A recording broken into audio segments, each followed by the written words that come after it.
Assalamualaikum warahmatullahi wabarakatuh. Salam sejahtera untuk kita semua. Sahabat tani dimanapun berada, berjumpa lagi dengan channelnya Husein_Uci, petani dari Sumbawa, Nusa Tenggara Barat. Nah, pada kesempatan kali ini kita akan membuat konten khusus tentang tanya jawab.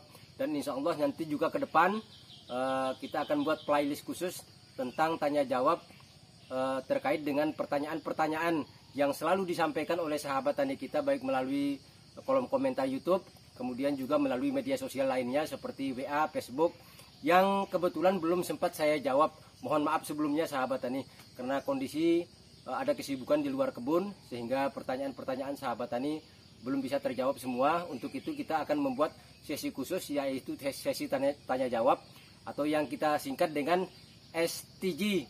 Ya, kali ini STJ part 1 yang akan kita bahas khusus pertanyaan-pertanyaan yang terkait dengan buah pisang. Nah, sahabat tani, untuk video-video yang terkait nanti kita bahas, kebetulan juga sudah banyak kita buat videonya. Nanti rekomendasi videonya bisa sahabat tani cek pada bagian layar ini, bagian pojok kiri atas, atau sahabat tani juga bisa nanti dicek pada ujung layar video ini, kita tampilkan gambar thumbnail videonya, atau juga sahabat tani bisa mengecek di bawah deskripsi daripada video ini. Nah, pada kesempatan kali ini kita akan membahas beberapa pertanyaan, dan beberapa pertanyaan yang kita jawab mungkin 4-5, dan pertanyaan ini mungkin mewakili puluhan bahkan ratusan daripada pertanyaan sahabat tani kita. Oke sahabat tani, langsung saja kita mulai pertanyaan yang pertama. Pak, saya memiliki tanaman pisang, buahnya tidak bisa maksimal, demikian juga pohonnya tidak bisa maksimal. Nah, penyebabnya apa dan bagaimana solusinya? Nah, sahabat tani, kalau bicara tanaman pisang, ya tentu tidak beda dengan tanaman lainnya, atau tidak jauh beda dengan makhluk hidup lainnya, seperti manusia, hewan, juga tumbuh-tumbuhan, butuh yang namanya makanan dan minuman. Nah, kenapa tanaman pisang kita tidak bisa tumbuh secara optimal, pertumbuhannya kerdil, bahkan berdampak kepada buahnya tidak maksimal? Tentu tidak lepas daripada makanan dan minumannya, atau yang kita sebut dengan kandungan unsur hara. Ya, kandungan unsur haranya terutama yang paling dibutuhkan oleh tanaman kita adalah unsur hara makro, yaitu yang paling banyak dibutuhkan seperti nitrogen, fosfor, kalium. Nah, 3 unsur ini sangat dibutuhkan oleh tanaman kita. Kalau tanamannya unsur ini dapat terpenuhi, maka tanaman pisang kita pasti akan tumbuh secara optimal. Di samping itu, yang kedua yang harus diperhatikan juga airnya. Ya, tanaman pisang juga butuh air yang cukup banyak. Ya, maka harus kita lakukan penyiraman rutin, terutama di musim kemarau. Ya, kalau mungkin musim penghujan mungkin tidak masalah. Ya, karena memang sudah suplai air hujan sudah cukup. Namun di musim kemarau harus kita berikan makan. Maksud saya harus kita lakukan penyiraman. Nah, untuk pemupukan sahabat tani bisa dilakukan ya 1 bulan sekali, atau 2 bulan sekali, atau 3 bulan sekali. Nah, tentu kalau kita rutin memberikan pupuk, ya untuk 1 bulannya sahabat tani bisa berikan sekitar 100 gram per pohon. Kalau untuk 2 bulan sekali bisa diberikan 200 sampai 300 gram. Kalau 3 bulan sekali bisa kita berikan 300 sampai 400 gram per pohon atau per rumpun. Tinggal kita sesuaikan dengan jumlah rumpunnya. Jadi kita bisa melakukan pemupukan rutin, kemudian kita lakukan penyiraman rutin. Maka kalau itu sudah dapat terpenuhi, kita dapat memastikan bahwa tanaman pisang kita pasti akan bisa tumbuh secara optimal. Kalau pertumbuhannya optimal, maka buah yang dihasilkan pun juga pasti akan optimal sahabat tani. Baik itu panjang tandannya, kemudian jumlah sisir dalam 1 tandan, kemudian besar kecilnya buah dalam 1 sisir, serta besar panjangnya buah juga akan mempengaruhi. Itu semua tergantung kepada bagaimana kita memberikan nutrisi pada tanaman pisang kita. Nah, ini pertanyaan yang pertama. Nah, pertanyaan yang kedua, juga ada beberapa sahabat tani kita yang menanyakan, Pak Husein, saya sudah melakukan pemupukan rutin, sudah melakukan penyiraman rutin, tapi kenapa buah pisang saya tidak bisa maksimal? Demikian juga pertumbuhannya tidak bisa maksimal. Penyebabnya apa dan minta solusinya. Nah, sahabat tani, pada poin yang pertama tadi kita sudah bahas bahwa tanaman pisang butuh yang namanya nutrisi, ya seperti pupuk, tadi pemberian pupuk dan penyiraman rutin. Namun ini sudah dilakukan penyiraman rutin, juga sudah dilakukan pemupukan rutin. Kenapa? Pisangnya tetap tumbuh kerdil dan buahnya tidak bisa banyak. Nah, ini tentu sahabat tani biasanya tidak terlepas dari yang namanya pH tanah atau tingkat keasaman tanah. Ya, kalaupun sahabat tani selalu melakukan pemupukan dan juga penyiraman, nah kalau pH tanahnya tidak netral, maka ini akan berdampak juga kepada tanaman pisang kita sahabat tani. Nah, untuk pH tanah ini kalau skala levelnya kan ada dari angka 1 sampai angka 14 ya, 14. Kemudian dari 14 skala level ini dibagi menjadi 3 bagian. Ada yang pertama kondisi netral ya, kalau kondisi netral itu berada pada angka 7,0 ya, skala levelnya 7,0. Kemudian kalau di bawah 7,0, nah artinya tanah kita dalam kondisi asam. Tapi kalau lebih dari 7,0, berarti kondisi tanah kita dalam kondisi basah. Nah sahabat tani, apa hubungannya dengan pemupukan? Nah ini sangat berhubungan erat sahabat tani. Kalau pH tanah kita yang dianjurkan berada pada skala level antara 6 sampai 7 ya, minimal 6 dan 7. Nah kalau 7 itu dalam kondisi netral, artinya tanaman pisang kita akan mampu menyerap unsur hara dengan baik. Nah kemudian juga di bawah 7,0 yaitu angka 6,0 juga masih, walaupun kondisi asam, namun masih mampu menyerap unsur hara dengan baik. Tapi kalau berada di bawah skala level 6 ke bawah, nah ini yang masalahnya sahabat tani. Contoh saja, kalau pH tanah kita berada pada skala level 5,5, nah maka yang akan terserap kemungkinan besar hanya nitrogennya saja. Itu pun juga dalam jumlah yang sangat sedikit. Kemudian fosfornya, kaliumnya tidak akan mampu diserap dengan baik oleh tanaman kita. Apalagi kalau pH tanahnya berada pada skala level 5,0 ke bawah, itu juga akan parah lagi sahabat tani. Maka tanaman pisang kita tidak akan mampu menyerap unsur hara yang kita berikan. Kita pupuk dengan pupuk NPK tidak akan mampu diserap, karena ke unsur hara tadi diikat oleh kimia tanah, sehingga perakaran tanaman pisang kita tidak akan mampu menyerap unsur hara. Walaupun kita lakukan pemupukan, maka karena tidak mampu diserap, maka akan percuma, sehingga tanaman pisang kita tetap tumbuh kerdil. Demikian juga buahnya tidak akan maksimal sahabat tani. Nah maka dari itu sebelum kita lakukan pemupukan ya harus kita cek dulu pH tanahnya ya. Kita pastikan pH tanah berada pada skala level minimal 6 sampai 7. Nah demikian juga kalau kondisi basah 7,0 ke atasnya. Nah itu juga akan mempengaruhi sahabat tani. Tanaman pisang kita tidak mampu menyerap unsur hara ya. Kalau berada pada skala level di bawah 6, sudah kita pupuk, tanaman pisangnya tidak mampu menyerap, malah sahabat tadi pupuk lagi, nah juga tidak akan bisa terserap.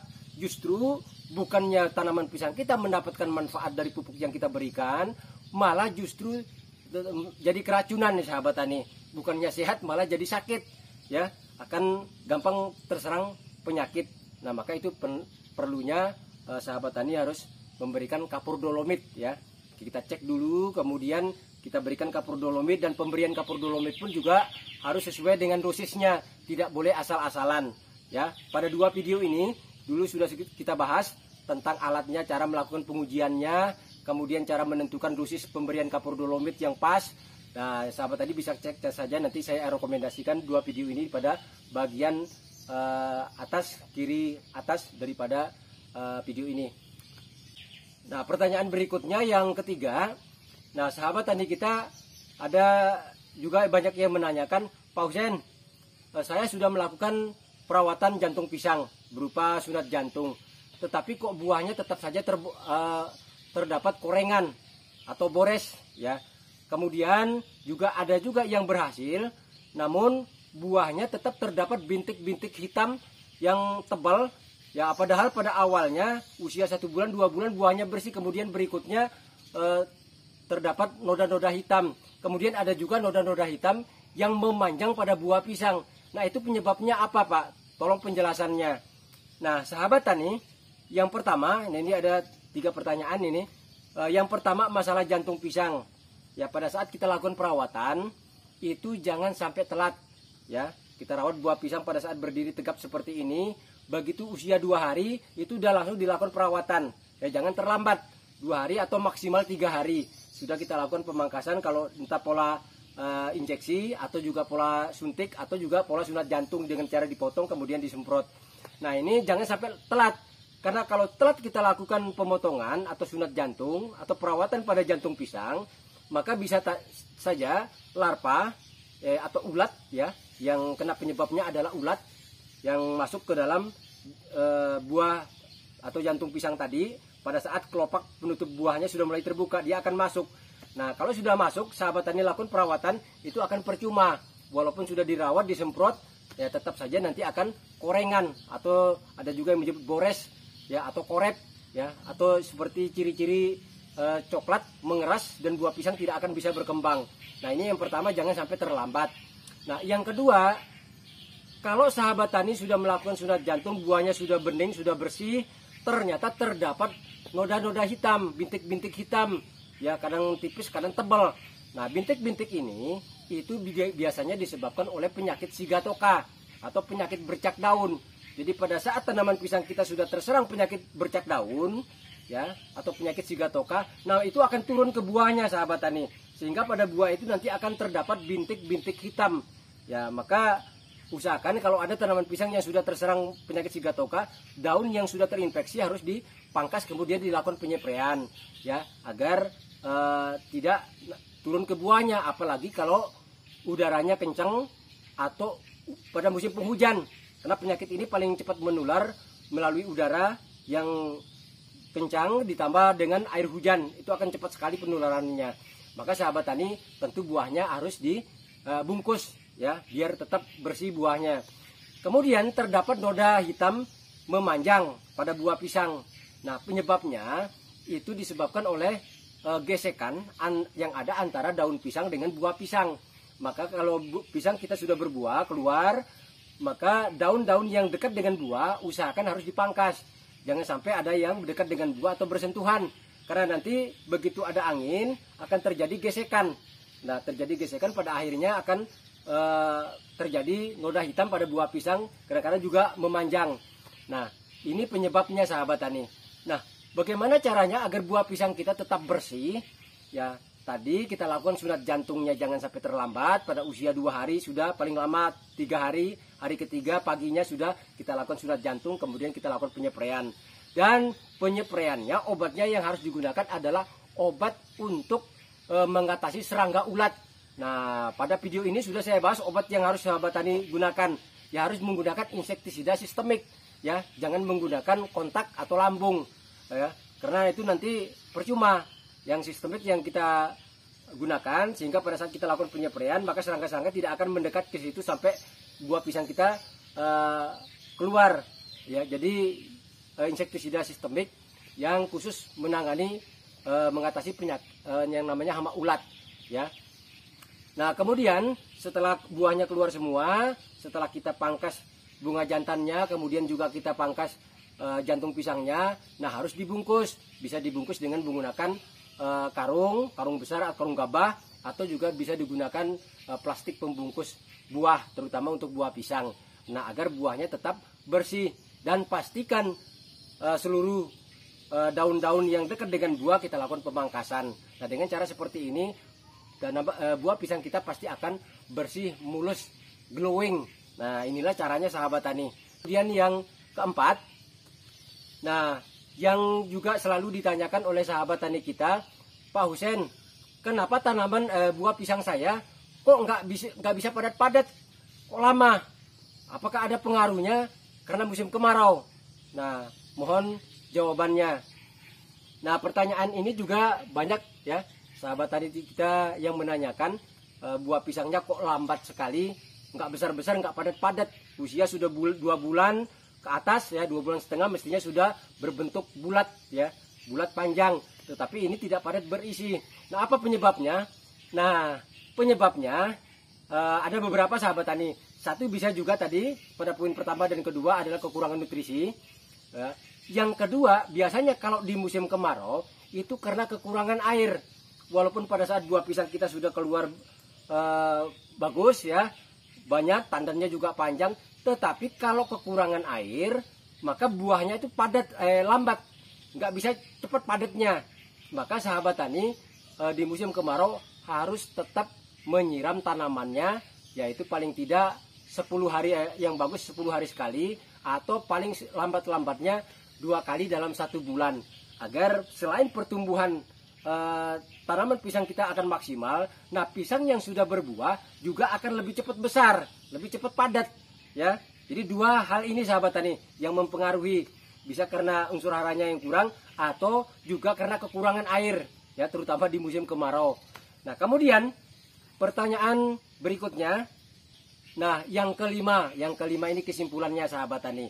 Kalau sahabat tani ingin buah pisangnya besar, maksimal, tandannya panjang, kemudian cepat besar, kemudian bersih, celing alias glowing, maka yang pertama yang perlu sahabat tani perhatikan, jangan sampai kekurangan unsur hara. Harus kita lakukan pemupukan rutin dan harus kita lakukan penyiraman rutin, terutama di musim kemarau.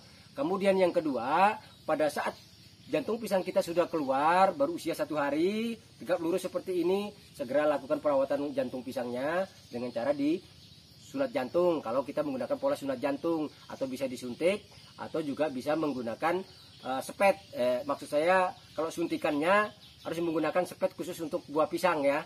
Bukan untuk sepet yang digunakan untuk menyuntik manusia atau menyuntik hewan, tentunya nggak akan bisa sahabat tadi, cairannya nggak bisa keluar. Nah, harus dilakukan perawatan. Kemudian setelah perawatan butuh waktu mulai keluarnya sampai kurang lebih 2 minggu, buahnya sudah keluar semuanya, baru kita pangkas, baik itu